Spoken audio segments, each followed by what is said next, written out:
Hello,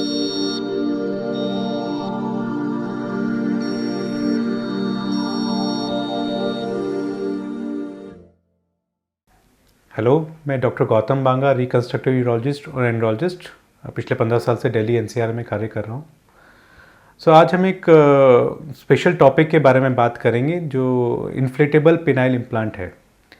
penile implant कई प्रकार के होते हैं, जिसमें मेलेबल इम्प्लांट या सेमी रिजिड इम्प्लांट होते हैं और इन्फ्लेटेबल इम्प्लांट होते हैं, जिसमें भी 2 प्रकार हैं। पहला है 2 पीस इम्प्लांट, जो हमारे यहाँ पे बोस्टन साइंटिफिक कंपनी का आता है, जिसको एम्बिकोर के नाम से लाया गया है। और 3 पीस इम्प्लांट CX सीरीज़ है, जो CX 700 या LGX। ये दोनों इन्फ्लेटेबल इम्प्लांट की कैटेगरी में आते हैं।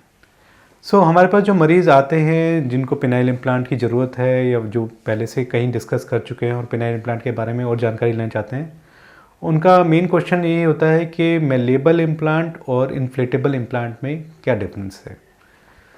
मेलेबल इम्प्लांट सिंपल रॉड की तरह होता है, जैसे एक रॉड होती है, सिलिकॉन रॉड उस तरह का होता है, और वो पेनिस में लगा दिया जाता है, जिसमें पेनिस की लंबाई है वो हमेशा एक समान बनी रहती है।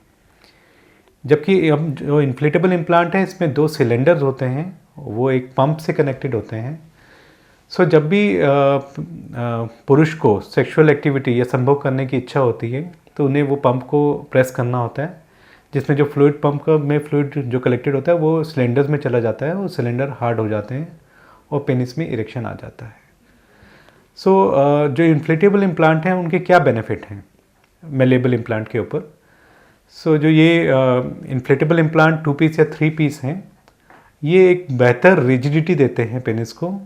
ये कंसीलरेबिलिटी के हिसाब से, जो छुपाने में जो पेनिस होता है जब हम यूज़ नहीं कर रहे होते हैं तो बिल्कुल सामान्य शिथिल अवस्था में आ जाता है, बिल्कुल नॉर्मल, जो उसमें पता नहीं चल सकता है कि कोई इम्प्लांट लगा है या नहीं लगा है।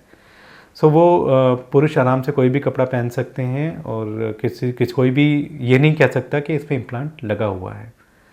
इन्फ्लेटेबल इम्प्लांट की दूसरी बेनिफिट ये रहता है कि जो इसमें लेंथ एंड गर्थ है वो मेलेबल इम्प्लांट से बेहतर रहती है, और जो स्टेबिलिटी होती है पेनिस की वो भी बेहतर रहती है, जिस कारण से सेक्सुअल एक्टिविटी ज़्यादा स्टेबल तरीके से, ज़्यादा बेहतर तरीके से की जा सकती है।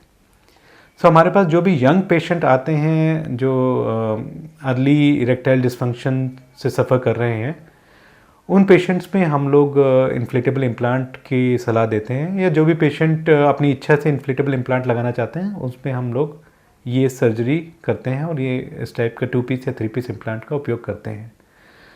मैं जो भी यंग पेशेंट हैं जो इरेक्टाइल डिसफंक्शन से सफ़र कर रहे हैं, जो इस प्रॉब्लम से गुजर रहे हैं, तो उनसे मैं यही चीज़ सलाह दूंगा कि इन्फ्लेटेबल इम्प्लांट मेलेबल इम्प्लांट से कई तरीक़ों से बेहतर है।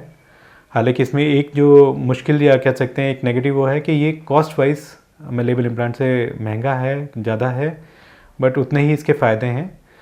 यंग हैं या आप अफोर्ड कर सकते हैं तो मेलेबल इम्प्लांट से इन्फ्लेटेबल इम्प्लांट कई तरीक़ों से बेहतर है, और ये better erection, better rigidity, better concealability देता है, और एक आप नॉर्मल इरेक्शन इससे अचीव कर सकते हैं, और आराम से जो भी आप रूटीन एक्टिविटी करते हैं उसमें कहीं भी आपको ये महसूस नहीं होगा कि आपने इम्प्लांट लगा रखा है। बिल्कुल आप चिंता मत कीजिए। अगर आपको कोई भी डाउट है इस बारे में, आप हम पे निसंकोच हमसे संपर्क कर सकते हैं, या हमारे सेंटर पे आके हमसे इस बारे में पूरी तरह से डिस्कस कर सकते हैं। Thank you.